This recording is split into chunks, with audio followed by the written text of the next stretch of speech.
नमस्कार, आपका बहुत स्वागत है। मेरा नाम है ईरम शेख और आप देख रहे हैं इनकलाब हिंदी। हमारे इस खास शो का नाम है आज के 7 सवाल, जिस पे हम देश दुनिया के अहम मुद्दों के बारे में चर्चा करते हैं। हमारे साथ इस खास कार्यक्रम में बातचीत के लिए इनकलाब हिंदी के मैनेजिंग एडिटर आस मोहम्मद कैफ मौजूद है। सर, आपका बहुत स्वागत है। हमारा आज का मुद्दा ईरान और इजराइल वॉर से जुड़ा है। इसी से जुड़े 7 सवाल है जो हम आज सर से करेंगे। बहुत शुक्रिया इरम और बहुत स्वागत है आपका भी। सर, मेरा पहला सवाल, ईरान और इजराइल वॉर में अब अमेरिका की एंट्री हो गई है। अमेरिका ने ईरान के 3 एटॉमिक पावर प्लांट जो है उस पर हमला कर दिया है। इससे अब ये जो पूरा युद्ध है वो किस ओर जाता दिख रहा है, किस दिशा में जाता दिख रहा है? देखिए, मैं ये कह रहा हूँ इरम आपसे कि बहुत सारे एक्सपर्ट्स हैं जो जियोपॉलिटिक्स के एक्सपर्ट हैं दुनिया भर में, अपनी राय इस पर रख रहे हैं जी। और हर चीज़ को देखने का हर व्यक्ति विशेष का एक नज़रिया होता है। पहला तो मैं ये कह रहा हूँ कि ये एक्सपेक्टेड था और ईरान ये बात जानता था कि ऐसा होने वाला है और ये आज से एक्सपेक्टेड नहीं था, बल्कि ये महीनों से सालों से एक्सपेक्टेड था। और जब से ईरान और इजराइल की वार हो रही है उस पीरियड को अब तक लगभग 10 से ज़्यादा दिन हो चुके हैं। पहले दिन जिस दिन ये वार शुरू हुई थी, लोग ये जानते हैं, तो पहला हमला जो है वो एटॉमिक पावर प्लांट पर कह कर के इजराइल ने किया था। तो जब पहला हमला उन्होंने किया था उसमें कोई नुकसान इनको नहीं पहुंचा था तीनों एटॉमिक पावर प्लांट को, तो तभी ये बात जो है वो समझ में आ गई थी ईरान के कि अमेरिका एक ना एक दिन करेगा हमला। जो लोग ये कह रहे थे कि ट्रंप ने कहा कि मुझे 2 हफ्तों का समय दो, प्रेसिडेंट ट्रंप ने कहा कि 2 हफ्तों का समय दो, और कभी कह रहे थे करेंगे, कभी कह रहे नहीं करेंगे, वे सब कन्फ्यूज़न क्रिएटिंग था। लेकिन ईरान भी ये बात जानता था, इजराइल भी ये बात जानता था, और जो थोड़े से भी अंतर्राष्ट्रीय मामलों के जानकार लोग हैं और जो अमेरिका को समझते हैं, ईरान को समझते हैं, इजराइल को समझते हैं, वे सब ये बात जानते थे कि अमेरिका को इस जंग में कूदना पड़ेगा, अमेरिका को अटैक करना पड़ेगा। अमेरिका, क्योंकि कई बार ऐसा होता है कि बहुत सारे लोग ये कह रहे थे कि डोनाल्ड ट्रंप जो प्रेसिडेंट ऑफ अमेरिका बने हैं, तो उन्होंने प्रेसिडेंट ऑफ अमेरिका बनते समय उनके इलेक्शन कैंपेन में एक बहुत बड़ा मुद्दा था कि अमेरिका अब किसी लड़ाई में प्रतिभाग नहीं करेगा, अब हम किसी जंग को लड़ने नहीं जाएंगे। दूसरी तरह से आप कहें तो जैसे गांव में कहते हैं कि गांव की भाषा है कि हम किसी के फटे में टांग नहीं अड़ाएंगे, तो वो मेंटल लेवल था कि अब हम किसी के झगड़े में नहीं कूदेंगे। लेकिन अमेरिका में उनकी इकोनॉमी पर और उनके महत्वपूर्ण खासकर बैंक्स पर जो कंट्रोल है वो यहूदियों का है। तो इकोनॉमी जब वहाँ से चल रही है तो ये तो बिल्कुल तय था कि अमेरिका जो है इसमें कूदेगा। और इसमें ही मैं एक चीज़ और अपडेट कर दूं कि अगर लोग ये मान रहे हैं कि अमेरिका ने 3 सेंटर पर हमला कर दिया, बम गिरा दिए, और उसके बाद अमेरिका जो है वो शांत हो जाएगा, उसने कहेगा मेरा काम हो गया, अब मैं और कुछ नहीं करना चाहता, तो ऐसा भी नहीं है। जैसे ट्रंप कह रहे हैं कि हम इसके बाद जो है अगर कोई रिएक्शन, ईरान ने सीरियस रिएक्शन दिया तो हम फिर से हमला करेंगे, तो ये बात बिल्कुल दिखती है कि अमेरिका इस लड़ाई में पूरी तरह कूदेगा। अमेरिका कूदता है, वो दुनिया भर के जितने खासकर मिडिल ईस्ट को तबाह करने में, इराक में, लीबिया में, सीरिया में, अफ़गानिस्तान तो थोड़ा एशिया में है लेकिन वो अलग है, तो अमेरिका कूदता है, अमेरिका सारी लड़ाइयों में कूदता है, तो अमेरिका इसमें ज़रूर कूदेगा। तो ये कह देना कि भाई वो अब उसने अपना काम कर दिया अब नहीं कूदेगा, तो कूदेगा। अब रही बात इसकी जो आपका सवाल है ईरान की, तो जब ईरान ये बात जानता था कि अमेरिका एक ना एक दिन हमला करने वाला है, अमेरिका के पास ऐसा बॉम्बर है जो बंकर ब्लास्ट कर देता है 60 मीटर नीचे ज़मीन में जाकर के उसने मार की, तो ये जो एटॉमिक पावर प्लांट है 7 लाख वर्ग किलोमीटर एरिया है ईरान का, और ये जो एटॉमिक पावर प्लांट है ये ईरान में पहाड़ों के बीच में, बड़ी बड़ी पहाड़ियों के बीच में 70 मीटर, 90 मीटर, 100 मीटर, 150 मीटर नीचे बने हैं। तो इस बात की बहुत संभावना है, जैसे अब अंतर्राष्ट्रीय एक संस्था है जो परमाणु का जो लीकेज होता है उसको नियंत्रित करती है, या उसको उसके बारे में जानकारी जुटाती है, या उस पर नज़र रखती है, उसको फोकस करती है। तो उसका कहना है कि IAEA कहते हैं उसे, तो उसका कहना यह है कि हाँ कोई लीकेज नहीं है। तो इसका मतलब यह है कि कोई रिएक्शन नहीं हुआ है।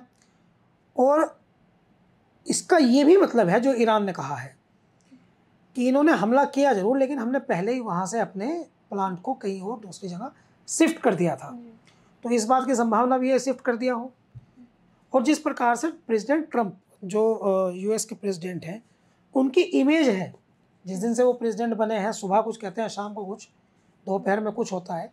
जैसे व्यक्ति जो है वो नाश्ता, लंच और डिनर करता है, ऐसे वो अपने शब्दों को अपने बदलते हैं ट्रंप।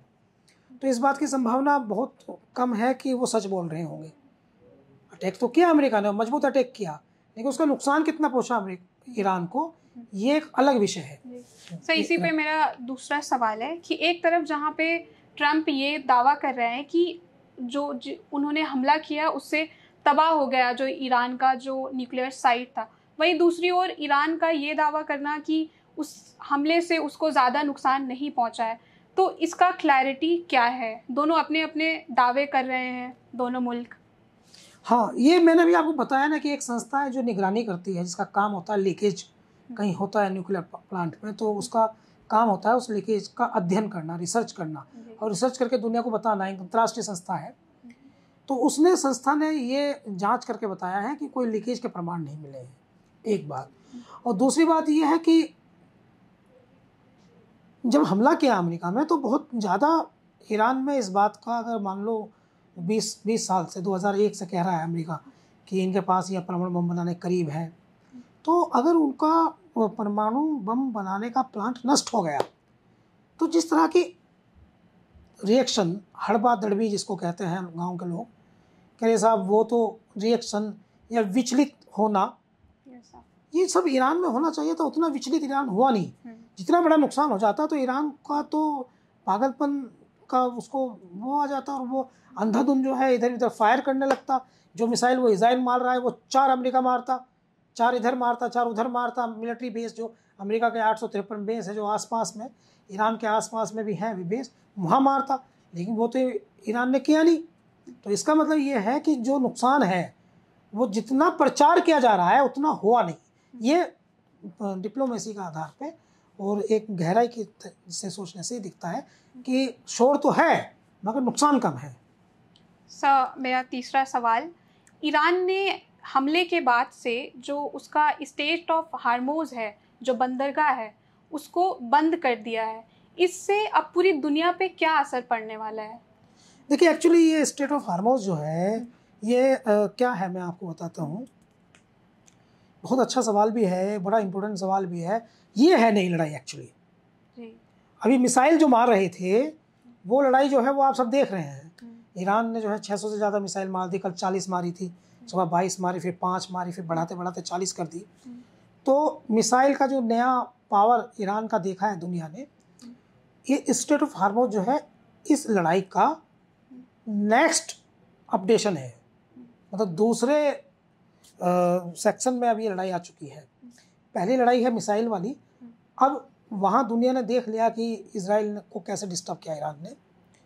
और ईरान के जो कमजोरी है वो ये है कि इजराइल और अमेरिका जो सबसे मजबूत है, अमेरिका तो सबसे ज़्यादा मजबूत उसमें दुनिया में, उसका नाम है, ताकतवर है, वो एयरक्राफ्ट है। तो इजराइल भी एयरक्राफ्ट से मार रहा है, अमेरिका भी एयरक्राफ्ट से मार रहा है, लेकिन ईरान जो है वो मिसाइल से मार रहा था। अभी एक नई चीज़ आ गई है इस लड़ाई में, ये जो आपने कहा है, ये स्टेट ऑफ हार्मोज जो है एक जगह है। ईरान और ईरान के आसपास के जो मुल्क हैं वहाँ से 20% कच्चा तेल सिर्फ इस रास्ते से आता है।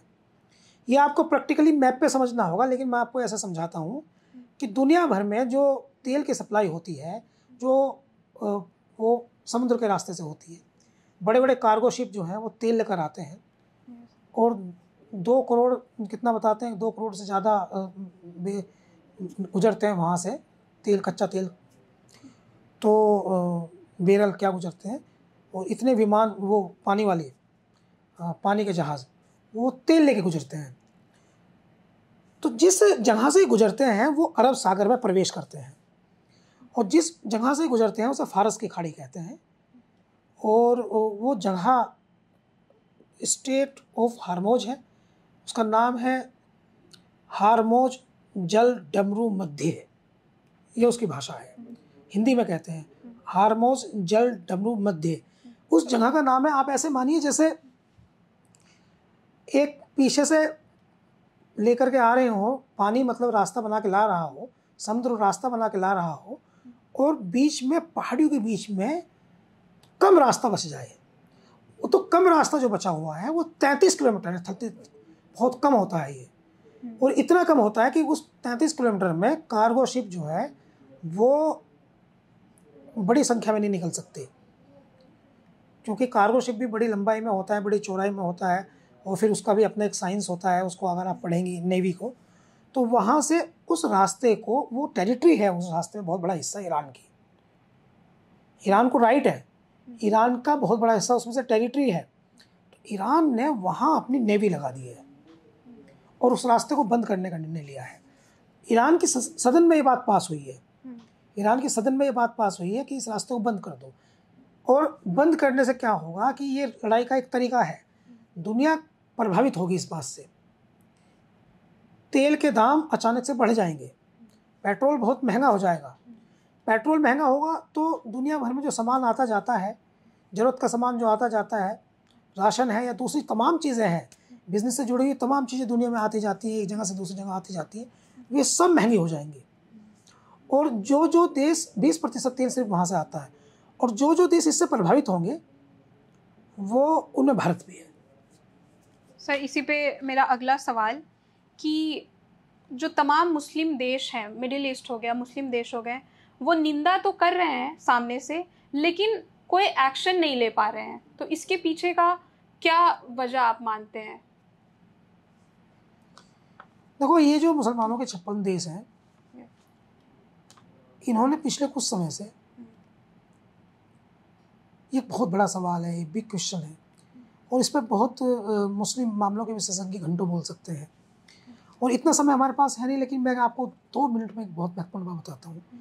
इन्होंने बहुत समय से, मुसलमानों के इन देश ने सुरक्षा कारणों पर काम नहीं किया है। आज पूरी दुनिया डिफेंस बजट पर बहुत पैसा खर्च करती है। यूएस का डिफेंस देखिए आप, फ्रांस का डिफेंस देखिए आप, चाइना का डिफेंस देखिए आप, भारत से सीखिए आप, भारत डिफेंस बढ़ा रहा है। नॉर्थ कोरिया से सीखिए आप, पूरी दुनिया डिफेंस पर बहुत खर्च करती है।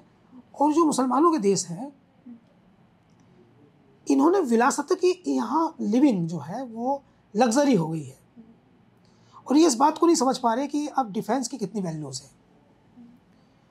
फिर ये आपस में एक दूसरे को नीचा दिखाने का भी काम करते हैं देश। एक कंट्री जैसे मुस्लिम ब्रदरहुड है, OIC की मीटिंग हुई, उसने निंदा कर दी। निंदा कर सकते हैं, ताकत नहीं है उतनी। टेक्निकल बात यह है कि निंदा कर सकते हैं, उतनी ताकत नहीं है, ताकत नहीं है एक्शन लेने की उतनी। हाँ, हाल ही का एक समय था जब ये टेक्नोलॉजी पे बहुत कम काम किया है, डिफेंस टेक्नोलॉजी पे बहुत काम किया है। अब बताइए आप, 853 ऐसे पॉइंट हैं, मिलिट्री बेस हैं जो अमेरिका के हैं, और उनमें से अधिकतर मुसलमानों कंट्रीज़ में है। एयरबेस, अमेरिका का एयरबेस पाकिस्तान में है, अमेरिका का एयरबेस सीरिया में है, अमेरिका का एयरबेस इराक में है, अमेरिका का एयरबेस सऊदी अरब में है, अमेरिका का एयरबेस आसपास जितना ईरान का इलाका है सब जगह है, एयरबेस भी है, मिलिट्री बेस भी है। तो अपनी सेना तक ये लोग नहीं बना पाए, अपने हथियार तक नहीं ये लोग बना पाए, और लग्जरी में जीवन काट दिया कि हम बहुत बड़े लोग हैं। तो ये भी समझने की आवश्यकता है ना इसको भी, कि लड़े तो किस दम से लड़े, ना अंदर का दम है ना बाहर का दम है, तो ये कमज़ोर है, कमज़ोर है। सो इसी पे मेरा अगला सवाल है कि ईरान की जो नेवी है वो हाई अलर्ट पर है, तो इससे क्या लगता है कि खाड़ी में एक बड़ा युद्ध होने की संभावना नज़र आ रही है? ये बहुत अच्छा सवाल है एकदम, और टेक्निकली अगर हम इस बात को समझें तो बहुत ज़बरदस्त तनाव है। अपनी बातचीत की शुरुआत में मैंने आपसे कहा था कि लड़ाई का सेकंड सेगमेंट शुरू हो रहा है, सेकंड पार्ट है। पहले पार्ट में आपने देखी थी मिसाइलों की लड़ाई, अब पानी पर लड़ाई होगी। ईरान ने अपने सारे पानी के जहाज, लड़ाकू पानी वाली जहाज, शिप, लड़ाकू शिप सब कार्गो सब जितना भी है सब पानी में उतार दिए हैं। ईरानी रेवोल्यूशनरी गार्ड्स जो है वो पानी में उतर गया है फारस की खाड़ी में। और जहाँ ये जगह है स्ट्रेट ऑफ हार्मोज, वहाँ बेनतहा आवाजाही है, वहाँ फोर्स लग जाएगी, खड़ी हो जाएगी, वहाँ फोर्स लग गई है, फोर्स लग गई है। दुनिया के लिए वो रास्ता ये बंद कर रहे हैं, तो वो रास्ता ये बंद कर रहे हैं। और लड़ाई जो है वो अब बहुत बड़ी होने वाली है। सेकंड सेगमेंट है, ये बड़ी लड़ाई है।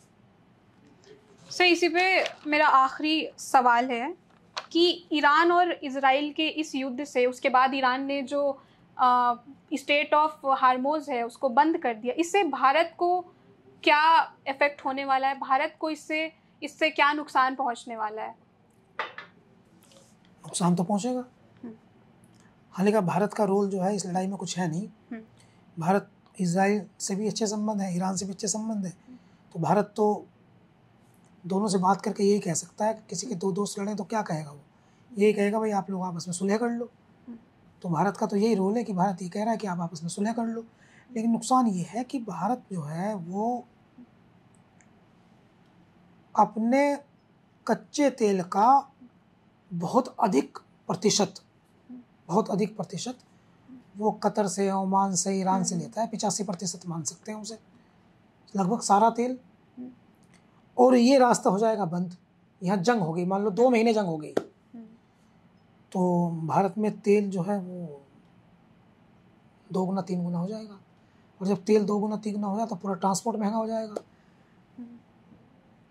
ट्रांसपोर्ट महंगा हो जाएगा तो सब्जियां महंगी हो जाएंगी, फ्रूट्स महंगे हो जाएंगे, जो सामान ज़रूरत के एक जगह से दूसरी जगह ट्रेवल करते हैं वो महंगे हो जाएंगे, हमारी लाइफ टफ हो जाएगी, तो फ़र्क तो पड़ेगा। लेकिन भारत सरकार का इस पर ये कहना है कि उनके पास में 2 से 3 महीने का या उससे भी अधिक समय का, उससे भी थोड़ा अधिक समय का स्टॉक है। तो अभी ये समस्या नहीं आने वाली, ये समस्या कुछ दिन के बाद आ सकती है अगर लड़ाई का कोई समाधान ना निकला तो। लेकिन फिर भी एज ए जर्नलिस्ट विश्लेषण करना हमारा काम है। फिर भी मुझे लगता है कि पेट्रोल के दाम तो बढ़ेंगे, हालत थोड़े से ख़राब तो होंगे। आज नहीं होंगे, जैसे शुरुआत में कोरोना आया था तो शुरुआत में हम थोड़ा कंफर्ट थे, फिर और ख़राब हुआ हमारा लिविंग, फिर उसके बाद और टफ लिविंग हुई। तो इस तरह अगर लड़ाई लंबी खिंच गई तो दिक्कतें तो आएंगी। सर आपका बहुत बहुत धन्यवाद। आपने ईरान और इजराइल वॉर पे जो भी अपडेट दिया है वो बहुत महत्वपूर्ण है। कल हम आपके साथ फिर हाजिर होंगे आज के 7 सवाल के साथ। मैं ईरम